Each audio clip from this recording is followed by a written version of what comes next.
Welcome to HOPCP Television. This is our season premiere. Be sure to comment, like, and subscribe if you want to see more and support the mission. You got a lot of nerve, courageous and absurd, when you walk through the room.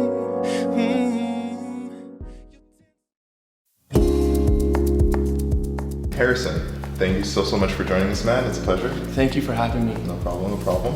And just to start off, we're going to dive right into it because I hear you're musically inclined, and I'd love to hear a little bit more about the history. Where did it all start? Okay, so it all started back at home. I have a very musical family. West Indian background from Guyana.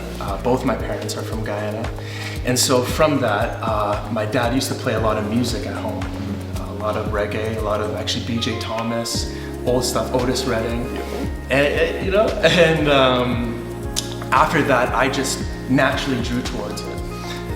My two brothers, they also do music too. My eldest brother is 11 years, so he's a little bit older than I am. And so he would play at the docks and these big places around Toronto, and I would just sit there and watch and be like, wow, I want to do that. And it really inspired me to pick up the guitar and start playing.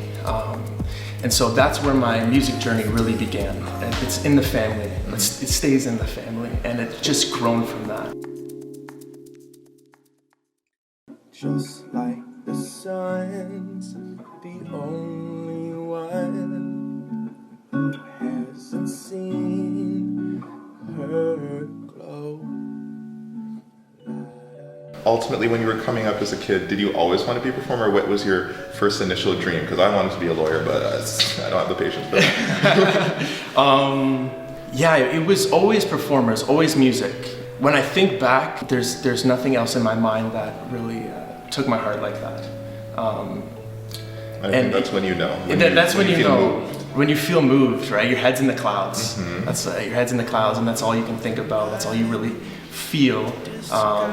And especially when your family is so into it too, you feel this connection. And the support. And the support, yeah, absolutely. Are you ready? 1, 2, 3, 4. It's a difficult place when it gets like this. I got a little snippet that you were working with family. Yeah, exactly. I'm actually working with my cousin, Jordan, and he's extremely talented. We've been doing stuff on and off together for years. But this is the year that we really had this sit-down conversation. Listen, you're good, I'm good. You know, we work well together. Like, let's do something. Let's make this happen. And so this is the year of that. So go on, take my hand. It's called Cal House. How do you say it again? Cal House. Cal House. It's actually my last name and his last name put together.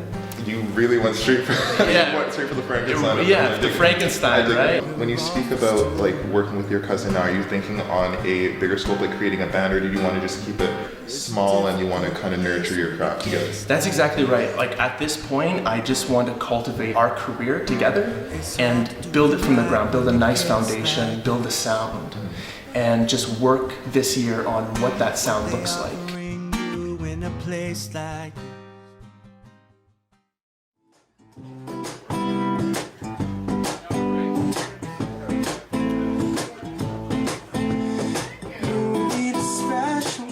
What would you say, just from memory, were some of the moments where you perform and you said, this is what I want to do? Like you felt that? The lights were hitting you? Oh, the lights were hitting me. I would say really in high school. There is this album by John Mayer that I listened to constantly. It's called Room for Squares. And I'm familiar. You're familiar? Yeah, no, I love that album because it spoke so much to me at that time.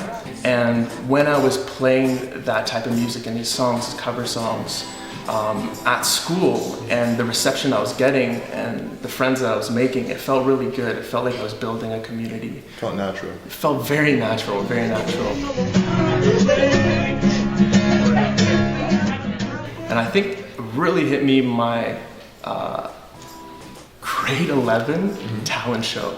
I don't know why that comes to mind, but I remember I think it was a new thing the school was doing, and I was the Guinea pig? I was the guinea pig. So yeah, when I got up there, I was so nervous. I've never seen anyone do anything like this before at school. Lights hit me, and I just knew from that moment, I'm like, okay, this is what I really want to do. Yeah.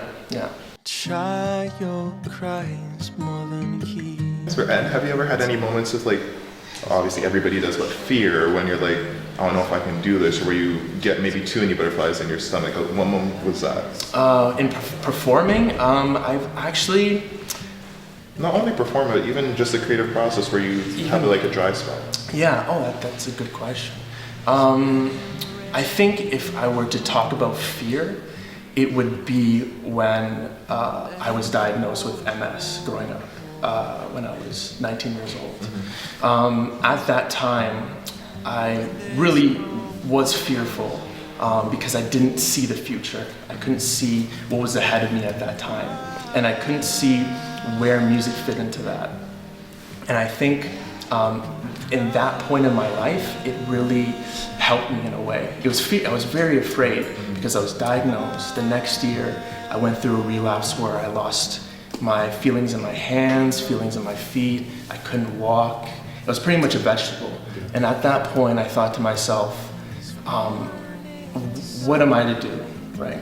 But when I started getting better, I started really taking that fear and turning it into gratitude.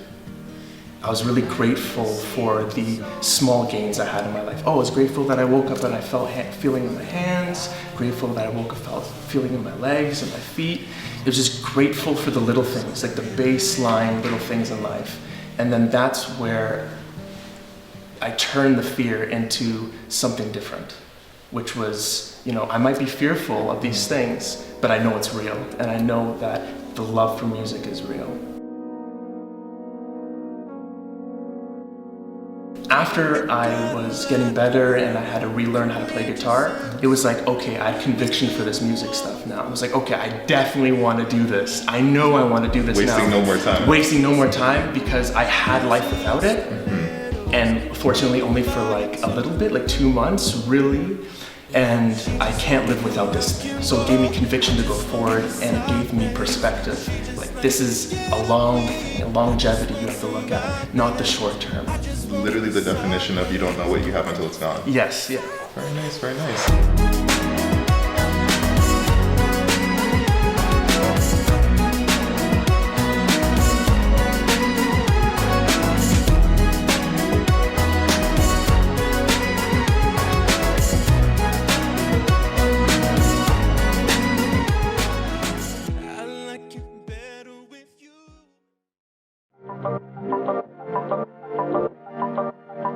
Do illuminate which vibe we should be expecting when we listen to your music. My personal sound is more acoustic, soul, and a little bit of 80s synth. That kind of those classic tunes.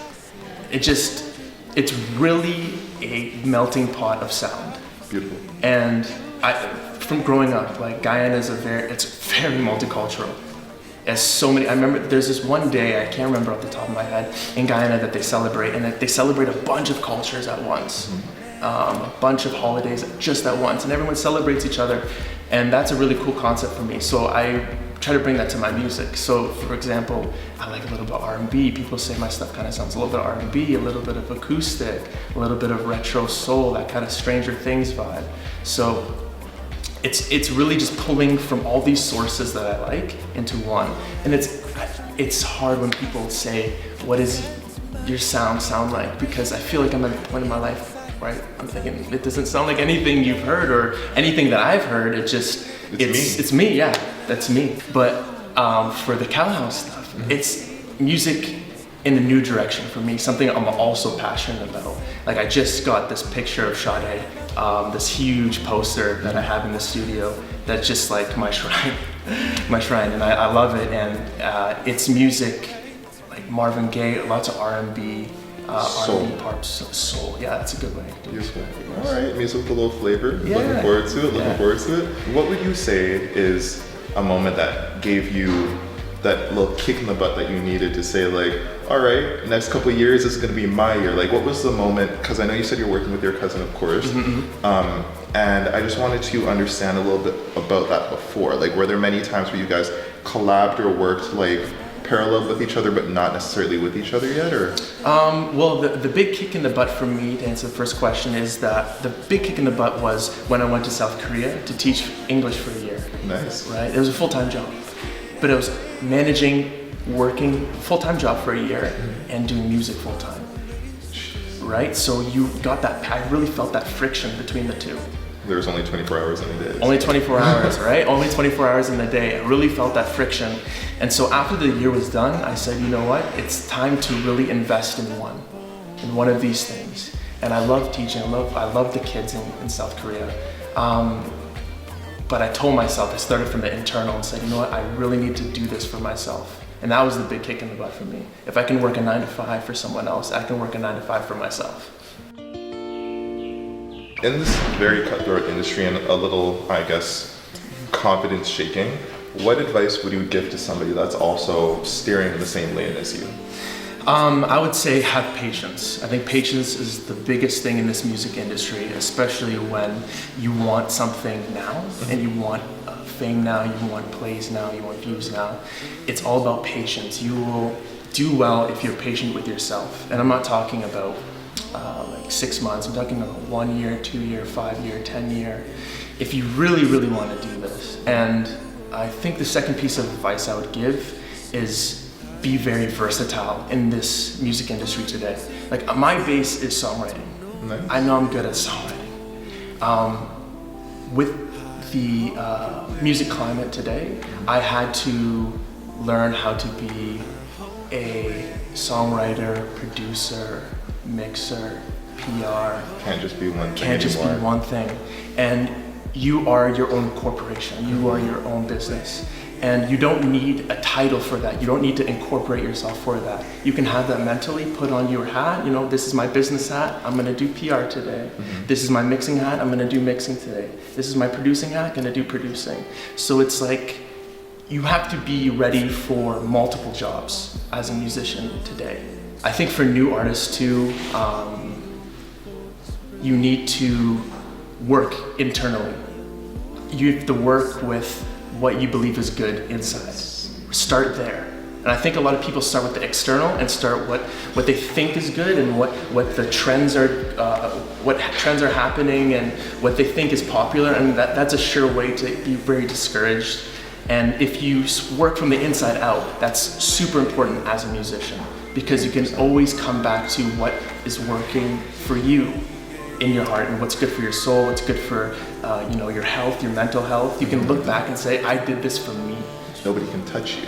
Because if you follow trends, you'll always be compared. But if you stay true to yourself, you're creating a lane all your own, which no one can really enter. Exactly. I think I did that for a little bit. Yeah. There was a little moment in time where I was making music to fit something, right? And I really felt that after I did the few releases, I said to myself, you know what? I love these songs, they're good, but I need to make something more for myself and something that works for me. And I started drifting into that lane, and that was been so rewarding for me, honestly. Because with over 7 billion people in the world, I'm certain that there's going to be somebody out there that has the same idea or same feeling or understands what you're trying to convey in your music as well. So it's not necessary to follow the trends. You know? Right. Even if it's one person, one person, right? It sparks an interest. It sparks a connectivity. Yes. Everybody loves music, and I think through the stress and through the tribulations that we all deal with in life, art is something that is like a fine wine. We need it to detox sometimes, and people like you are what makes the world a little bit easier after a long week, you know what I mean? Yeah, I appreciate that, man. Man. Upcoming or current projects, do you ever see yourself on any platforms like Spotify, or would you rather keep it more live and local? I like to do both. I think I've learned to try to work with both, talking about that versatility. So every month I have a release, no matter what. So this month I released on Valentine's Day. Nice. I had a little Valentine's Day tune.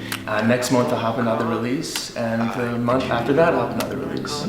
And so I do monthly releases. I like to keep people interested and I like to keep my music interesting. So that's keeping me on my toes, letting me cultivate my skills every month.